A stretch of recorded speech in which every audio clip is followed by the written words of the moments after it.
If you're sitting there wondering, am I flaring or not? Well, welcome to the grey zone, the place between remission and flare that no one prepares you for, but almost everyone with Crohn's will experience. Hi, I'm Kate, and today we're talking about what to do when you're stuck in that uncomfortable middle ground where you're not quite flaring, but you're not definitely in remission either. This matters right now because most of the advice you'll find is for full remission or active flare, but this in-between space needs its own approach, and that's what we're covering today. Now, I've watched my son navigate this grey zone more times than I can count. He'd be doing well, blood work looking stable, but then he'd have a few days of cramping, some urgency, maybe his energy would dip. Not enough to call it a flare, not bad enough for emergency measures, but definitely not remission. And I see this constantly with my clients. People come to me frustrated because their doctor says,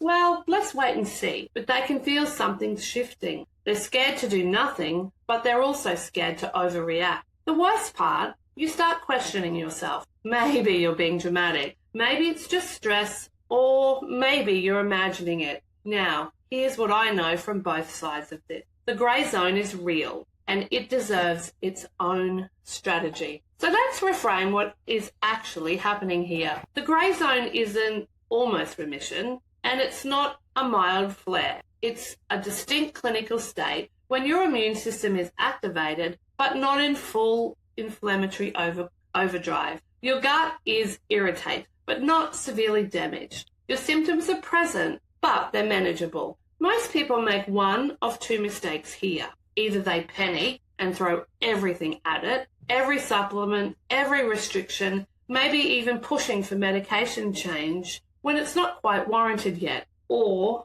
they minimize it. They push through and ignore the signals until it actually does become a full flare. Both approaches miss the point. The grey zone is your body's way of saying something needs attention here, but we haven't lost control yet. It's actually a window of opportunity, a chance to recalibrate before things escalate. What you need isn't more intensity, it's more precision. You need to identify what's destabilized, address it methodically, and give your system the support it needs to tip back towards remission rather than forward into flare territory. So, let's talk about how to actually manage the grey zone. I'm giving you 5 clear steps that work, whether you're supporting someone with Crohn's or managing it yourself. So step 1, document the pattern, not just the symptoms. When you're in the grey zone, symptoms can feel random. One day you're fine, the next day you're not. But there's usually a pattern if you look closely enough. Start tracking 3 things: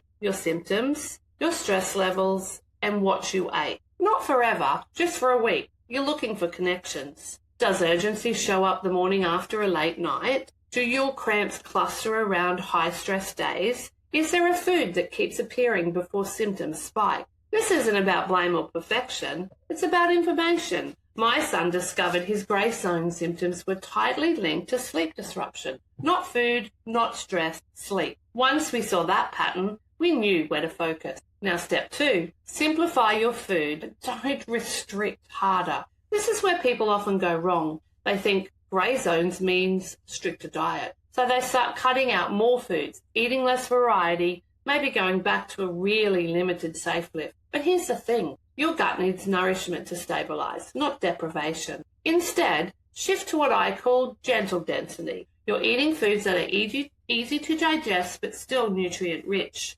Think well-cooked veggies, bone broth, quality proteins, white rice, maybe some cooked fruit. You're not restricting. You're simplifying so your gut has less work to do while it recalibrates. And you're keeping variety within that framework. Different proteins, different cooked veggies, different preparation methods. Your microbiome still needs diversity, even when you're being gentle. Step 3, recalibrate your stress response, not your stress. Everyone tells you to reduce stress when Crohn's acts up, but that's not always realistic, especially if you're working, parenting, or even just living a normal life. So instead of trying to eliminate stress, focus on how your body responds to it. That's where you actually have control. This means nervous system work. And I don't mean meditation apps or deep breathing, though those can help. I mean practical physical techniques that shift your body out of fight or flight mode. For my son, it was cold water on his face in the morning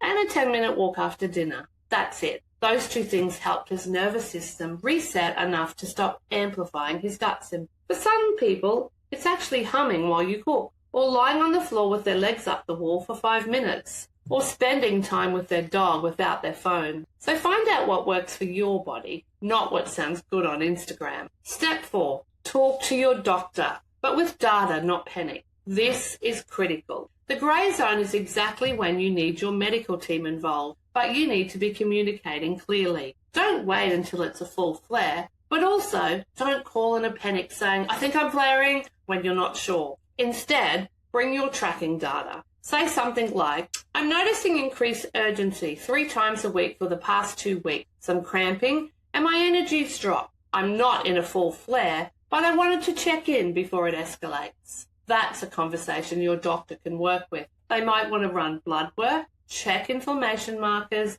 maybe adjust your medication, timing, or dosing. Or they might say, let's monitor this for another week. Either way, you're working together instead of waiting until it's urgent. And here's what I tell families. Don't be